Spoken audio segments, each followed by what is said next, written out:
বিশ্বের সবচেয়ে মূল্যবান ফুটবল ট্রফি একবার নয় বরং দুইবার চুরি হয়েছিল। একবার সেটি খুঁজে পেয়েছিল একটি সাধারণ কুকুর, আর দ্বিতীয়বার হারিয়ে যাওয়ার পর থেকে আজ পর্যন্ত কেউ খুঁজেই পায়নি। কিন্তু এটাই বিশ্বকাপের সবচেয়ে বড় রহস্য নয়, বরং এর পেছনে লুকিয়ে আছে আরও অবিশ্বাস্য কিছু গল্প, যেখানে প্রায় 2 লাখ দর্শকের সামনে মুহূর্তের মধ্যে ভেঙে গিয়েছিল একটি জাতির স্বপ্ন।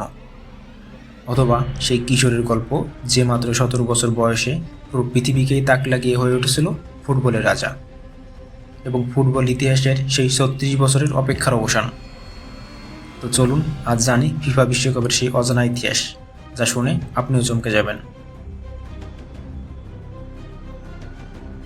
ফুটবল বিশ্বকাপ আজ পৃথিবীর সবচেয়ে জনপ্রিয় ক্রীড়া আসর, কিন্তু আপনি কি জানেন একসময় এই টুর্নামেন্টে অংশ নিয়েছিল মাত্র 13টি দল। আজ যেখানে বিশ্বকাপের একটি ম্যাচ দেখতে কোটি কোটি মানুষ অপেক্ষা করে, সেখানে প্রথম বিশ্বকাপের ভবিষ্যৎ নিয়েই ছিল সবচেয়ে বড় অনিশ্চয়তা। তবুও 1930 সালে শুরু হওয়া এই যাত্রা ইতিহাসে আজ সবচেয়ে বড় ক্রীড়া উৎসবে পরিণত হয়েছে। বিশ্বকাপের প্রথম ট্রফির নাম ছিল জুল রিমে ট্রফি। 1966 সালে ইংল্যান্ডে বিশ্বকাপ শুরু হওয়ার মাত্র 4 মাস আগে লন্ডনের একটি প্রদর্শনী থেকে ট্রফিটি হঠাৎ চুরি হয়ে যায়। পুলিশ, গোয়েন্দা, সংবাদ মাধ্যম সবাই খুঁজতে শুরু করে, কিন্তু ট্রফির কোনো খোঁজই পাওয়া যাচ্ছিল না। তারপর ঘটে এক অবিশ্বাস্য ঘটনা। চুরি হওয়ার মাত্র 7 দিন পরে পিকলস নামের একটি পোষা কুকুর রাস্তার পাশে একটি ঝোপের নিচে মোড়ানো অবস্থায় ট্রফিটি খুঁজে পায়। কিন্তু গল্প এখানেই শেষ নয়। 1983 সালে ব্রাজিল থেকে ট্রফিটি আবার চুরি হয়, কিন্তু এবার আর কখনোই সেটি উদ্ধার করা সম্ভব হয়নি। অনেকে মনে করে চোরেরা ট্রফিটি গুলিয়ে ফেলেছে। 1950 সালের বিশ্বকাপ ফাইনালে স্বাগতিক ব্রাজিলের দরকার ছিল শুধুমাত্র একটি ড্র। স্টেডিয়ামে উপস্থিত ছিল প্রায় 2 লাখ দর্শক। সবাই ধরে নিয়েছিল ব্রাজিলই চ্যাম্পিয়ন হবে, কিন্তু অবিশ্বাস্যভাবে উরুগুয়ে 2-1 গোলে জিতে যায়। আর এই ঘটনাকে বলা হয় মারাকানাজো। অনেক ইতিহাসবিদদের মতে এটি ছিল ফুটবল ইতিহাসের সবচেয়ে বড় অঘটনগুলোর একটি। পরাজয়ের পর পুরো ব্রাজিল শোকে স্তব্ধ হয়ে গিয়েছিল। ফুটবল ইতিহাসে বহু কিংবদন্তি আসলেও একজনের রেকর্ড আজও অক্ষত, আর তিনি হলেন প্লে।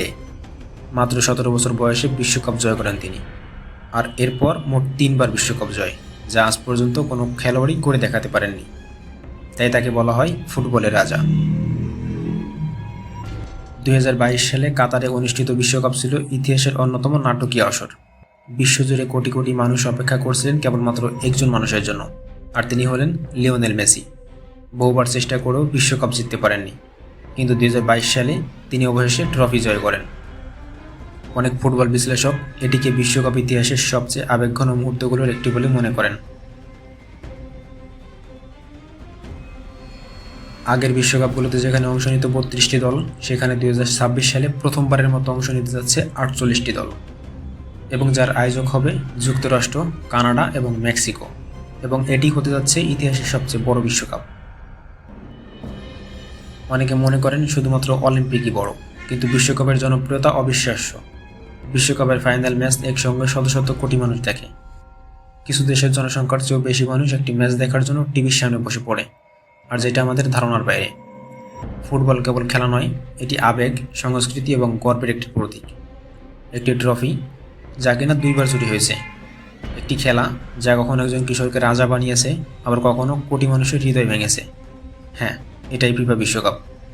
ফুটবল শুধু 90 মিনিটের খেলাই নয়, বরং ইতিহাস, আবেগ, রহস্য এবং অবিশ্বাস্য সব গল্পের জনক মহাসমুদ্র।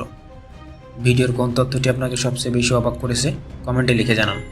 আর যদি এমনই অজানা রহস্য, ইতিহাস এবং অবিশ্বাস্য তথ্য জানতে ভালো লাগে, তাহলে এখনই চ্যানেলটিকে সাবস্ক্রাইব করুন, কারণ পরের ভিডিওতে হয়তো আমরা এমন একটি রহস্যের পর্দা উন্মোচন করব যা কখনো আপনি কল্পনাও করেননি। ধন্যবাদ, দেখা হবে পরের ভিডিওতে।